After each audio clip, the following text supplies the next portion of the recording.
ನ ಚೇತ್ ಪ್ರದಾಸ್ಯಸಿ ತ್ವರನ್ ರಘುತ್ತಮ ಪ್ರಿಯಾಂ ತದಾ ಸಪುತ್ರ ಮಿತ್ರ ಬಾಂಧವೋ ವಿನಾಶಮಾಶು ಯಾಸ್ಯಸಿ. ಹನುಮಂತ ದೇವರು ರಾವಣನ ಮುಂದೆ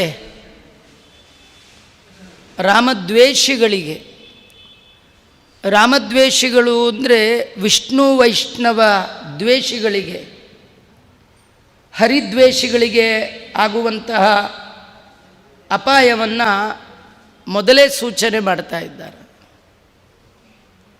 ನೀನು ಜೀವನದಲ್ಲಿ ದೊಡ್ಡ ತಪ್ಪನ್ನು ಮಾಡಿದ್ದೀಯ. ಪರಸ್ತ್ರೀ ಅಪಹಾರ ಮಾತ್ರ ಮಾಡಲಿಲ್ಲ, ನೀನು ಪರಮಾತ್ಮನಾದ ಶ್ರೀರಾಮಚಂದ್ರ ಮಹಾಪ್ರಭು ಅವನ ಪ್ರಿಯ ಮಡದಿಯನ್ನೇ ಅಪಹಾರ ಮಾಡಿಕೊಂಡು ಬಂದಿದ್ದೀಯ. ನೀನು ಮಾಡಿದ ತಪ್ಪು ಸಣ್ಣ ಪುಟ್ಟ ತಪ್ಪಲ್ಲ. ಇಷ್ಟು ದೊಡ್ಡ ತಪ್ಪು ನೀನು ಮಾಡಿದರೂ ಕೂಡ ರಾಮ ಎಂಥವ, ಅವನ ಗುಣ ಎಂಥದ್ದು ಅದು ನನಗೆ ಚೆನ್ನಾಗಿ ಪರಿಚಯ ಇದೆ. ರಾಮ ಅಂದರೆ ಕರುಣಾ ಸಮುದ್ರ. ನೀನು ಮಾಡಿದ ತಪ್ಪನ್ನು ಈಗಲಾದರೂ ದಾಸರಂತಾರೆ ನೋಡಿ, ಆದದ್ದಾಯಿತು, ಇನ್ನಾದರೂ ಒಳ್ಳೆಯ ಹಾದಿ ಹಿಡಿಯೋ ಪ್ರಾಣಿ ಅಂತ. ನೀನು ಭಾರಿ ತಪ್ಪು ಮಾಡಿದ್ದೀಯ. ಭಗವಂತನ ದ್ವೇಷ ಜೀವನದಲ್ಲಿ ಮಾಡಬಹುದಾದ ದೊಡ್ಡ ತಪ್ಪು. ಹರಿವಿಸ್ಮರಣೆ ಆದ್ಯಪರಾಧ ಅಂತ. ದೇವರನ್ನು ಮರೆಯೋದು, ದೇವರ ದ್ವೇಷ ಮಾಡೋದು, ದೇವರ ಭಕ್ತರನ್ನು ದ್ವೇಷ ಮಾಡೋದು, ಇದರಷ್ಟು ದೊಡ್ಡ ತಪ್ಪು ಜಗತ್ತಲ್ಲಿ ಇಲ್ಲೇ ಇಲ್ಲ. ಕರುಣಾಸಮುದ್ರನಾದ ಶ್ರೀರಾಮ ಇವತ್ತಿಗೂ ಅವನಿಗೆ ನಿನ್ನ ಮೇಲೆ ಸಿಟ್ಟಿಲ್ಲ.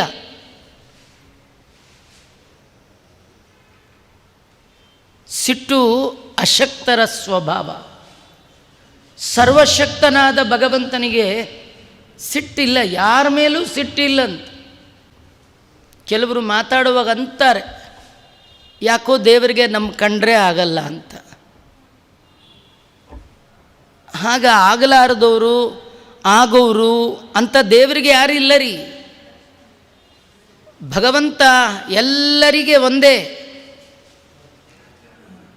ಅವನನ್ನು ಯಾರ್ಯಾರು ಹೇಗೆ ಉಪಾಸನೆ ಮಾಡ್ತಾರೆ ಅವರಿಗೆ ಹಾಗೆ ಫಲವನ್ನು ಪರಮಾತ್ಮ ಕೊಡ್ತಾನೆ.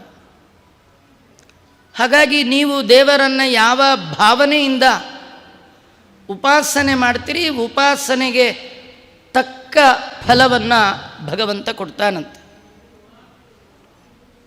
ನೀನು ಭಗವಂತನ ದ್ವೇಷ ಮಾಡಿದ್ದೀಯ, ಈಗಲೂ ಕೂಡ ಕಾಲ ಮೀರಿಲ್ಲ ಅಂತ. ತುಂಬ ಜನ ಜೀವನದಲ್ಲಿ ಬಹುಕಾಲ ಮಾಡಬಾರದ್ದನ್ನು ಮಾಡ್ತಾನೆ ಜೀವನ ಕಳೆದು ಬಿಡ್ತಾರೆ. ಎಂದೋ ಒಂದಿನ ಪಾಠ ಪ್ರವಚನಕ್ಕೆ ಹೋದಾಗ ದೊಡ್ಡ ಪಶ್ಚಾತ್ತಾಪ ಅವರ ಜೀವನದಲ್ಲಿ ಬರುತ್ತೆ. ಇದೆಲ್ಲ ನನಗೆ ಗೊತ್ತೇ ಇರಲಿಲ್ಲ, ಎಂಥ ತಪ್ಪು ಮಾಡಿಬಿಟ್ಟಿದ್ದೇನೆ, ಆದರೆ ಮುಂದಾದರೂ ಸರಿ ಮಾಡಿಕೊಳ್ಳೋಣ ಅನ್ನುವ ಭಾವ ಬರೋಲ್ಲ. ಅವರ ಮನಸ್ಸಿನಲ್ಲಿ ಬೇರೆ ಬಗೆಯ ಭಾವನೆ ಬರುತ್ತೆ. ಇಷ್ಟು ವರ್ಷನೇ ಮಾಡಲಿಲ್ಲ, 70 ವರ್ಷವೇ ಸಂಧ್ಯಾ ವಂದನೆ ಮಾಡಲಿಲ್ಲ, ಇನ್ನೆಷ್ಟು ವರ್ಷ ಇರ್ತೀನಿ, ಇನ್ನು ನಾನು ಮಾಡಿ ಸಾಧನೆ ಮಾಡೋದಿದ್ದೇ ಇದೆ, ಏನಿದ್ರೂ ಇನ್ನು ಮುಂದಿನ ಜನ್ಮ ಹೀಗಂತಾರೆ.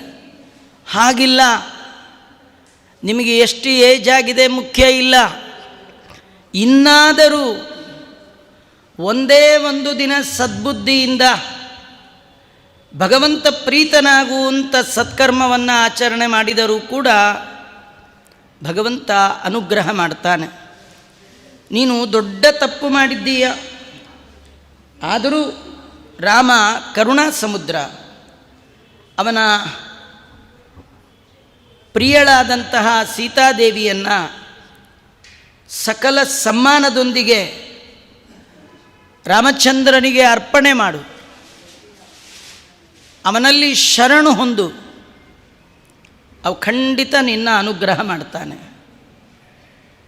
ನೀವೊಂದು ವೇಳೆ ಹಾಗೆ ಮಾಡದೆ ಇದೇ ದಾರಿಯಲ್ಲೇ ಸಾಕ್ತೀನಿ ಅಂತ ಹೋದರೆ ಸಪುತ್ರ ಮಿತ್ರ ಬಾಂಧವೋ ವಿನಾಶಂ ಆಶು ಯಾಶ್ರಯಿಸಿ, ಬಹಳ ಬೇಗ ಹಾಳಾಗಿ ಹೋಗ್ತೀಯ.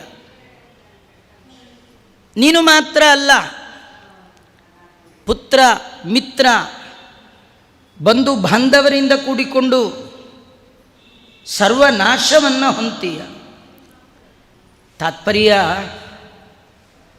ದೇವರ ದ್ರೋಹ ಮಾಡಿದವ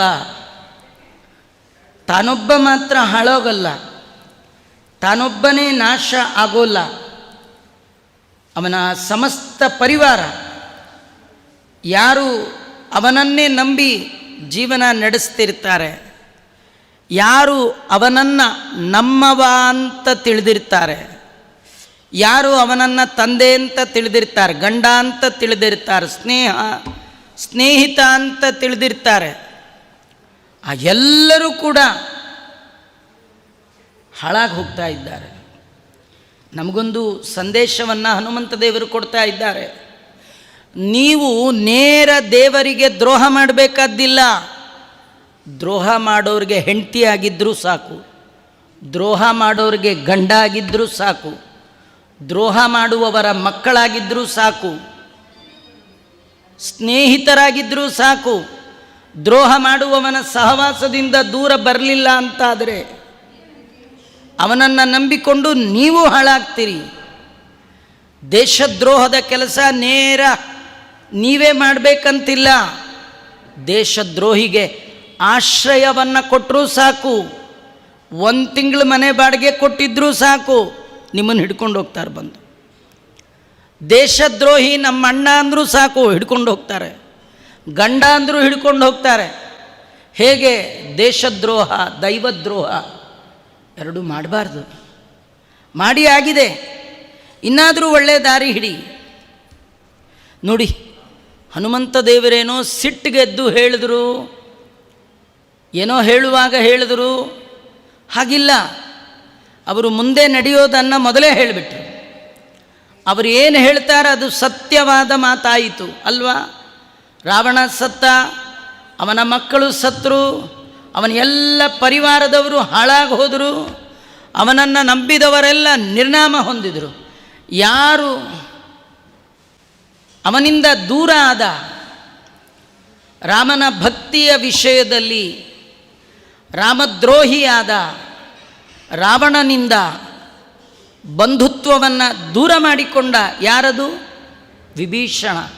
ಒಡ ಹುಟ್ಟಿದ ತಮ್ಮನಾದರೂ ಕೂಡ ಅಣ್ಣನ ದುಷ್ಕೃತ್ಯ ದೈವದ್ರೋಹದ ಕೆಲಸವನ್ನು ನೋಡಿ, ನಿನ್ನ ತಮ್ಮ ಆಗಿ ನಿನ್ನ ಒಟ್ಟಿಗೆ ಇರಲಿಕ್ಕೆ ನನಗಿಷ್ಟ ಇಲ್ಲ ಅಂತ ಬಿಟ್ಟು ರಾಮನ ಪಾದವನ್ನು ಸೇರಿದ.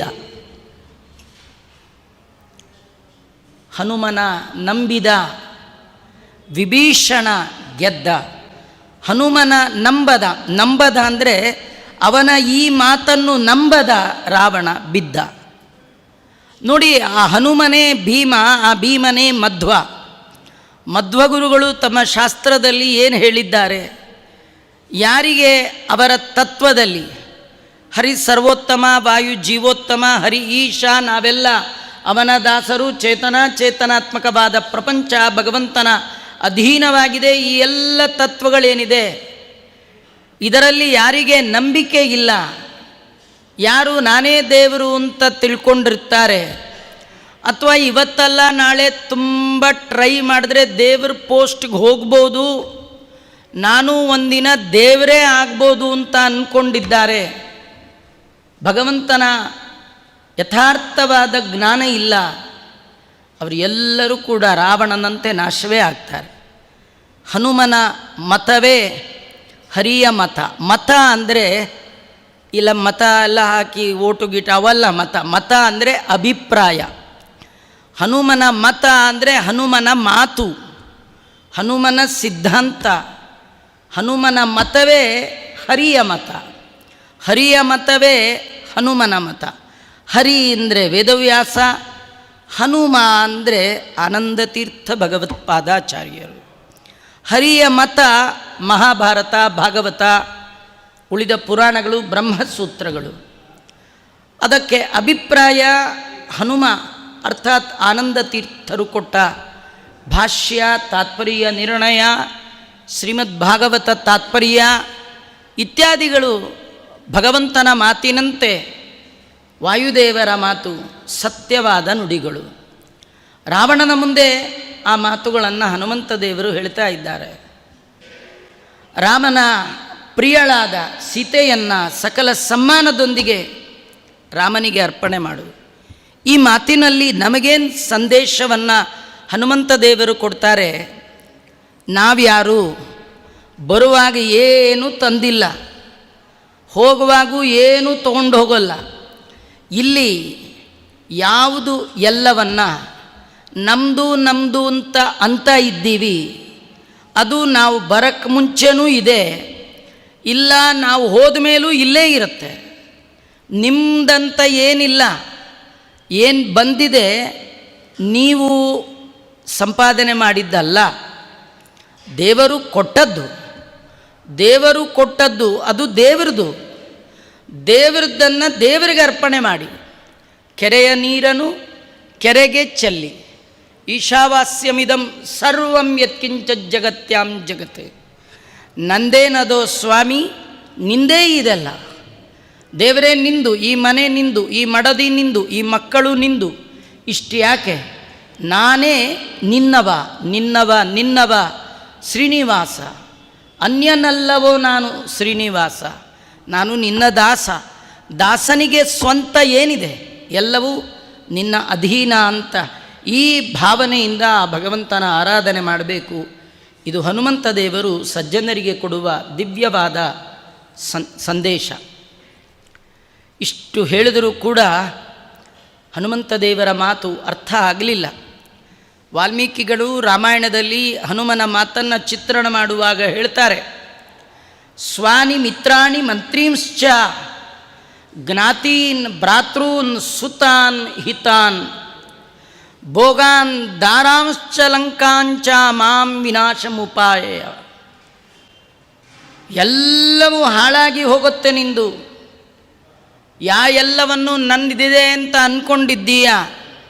ನೀನು ಮಾಡಿದ ಒಂದು ತಪ್ಪಿಗೆ ಎಲ್ಲವನ್ನೂ ಕಳ್ಕೊಳ್ತಾ ಇದೆಯಾ. ಆ ಒಂದು ತಪ್ಪು ದ್ರೋಹ.